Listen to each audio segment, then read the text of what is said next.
बिस्मिल्लाहिर्रहमानिर्रहीम। अस्सलाम वालेकुम। आप देख रहे हैं Saeed Adil official YouTube channel और मैं हूं आपका होस्ट सईद आदिल। आज मैं एक बुरी खबर लेके आया हूं कि इंसदादी दहशतगर्दी के अदालत के जज आफ्ताब अफरीदी अहलिया और फोती समेत मोटरवे पर हमले में कत्ल।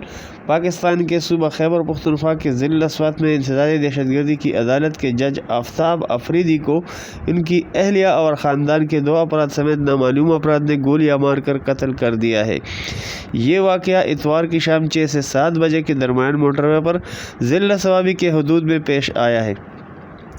ज़िला सवाबी में पुलिस एहलकार ने बताया है कि गाड़ी में मौजूद जज आफ्ताब, इनकी अहलिया, एक और ख़ातून और बच्ची समेत 4 अफराद हलाक हुए हैं, जबकि 2 अफराद ज़ख्मी हुए हैं, जिनमें गनमैन और ड्राइवर शामिल है।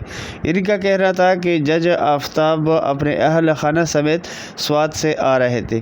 वाक़े की तफसील बताते हुए इनका कहना था कि अंबार इंटरचेंज से 10 किलोमीटर आगे ये वाक़या पेश आया है। मोटरवे की मेन लाइन पर दूसरी जानिब की लाइन से गाड़ी पर हमला हुआ है। इस हमले में जज आफ्ताब, इनकी बीवी, एक बच्चा भी हलाक हुआ है। इस वक्त आईजी और दीगर हुक्काम जाए वक़ुआ पर मौजूद हैं और हम इलाके में सर्च कर रहे हैं। मक़तूलीन की लाशों और ज़ख्मियों को सवाबी में बादशाह खान मेडिकल कम्प्लेक्स मुंतकिल किया गया है।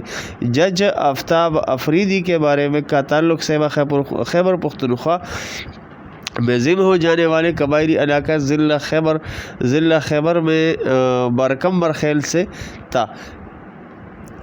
वज़ीर-ए-आज़म इमरान खान ने जज आफ्ताब के कत्ल में मज़म्मत की है और वज़ीर आला खैबर पख्तूनख्वा महमूद खान ने पुलिस हुक्काम को वाक़े में मुलव्विस अनासर को जल्द गिरफ़्तार करने का हुक्म दिया है। इनका कहना है कि मुतासरा ख़ानदान के दुख में बराबर के शरीक है और उन्हें पूरा इंसाफ दिया जाएगा।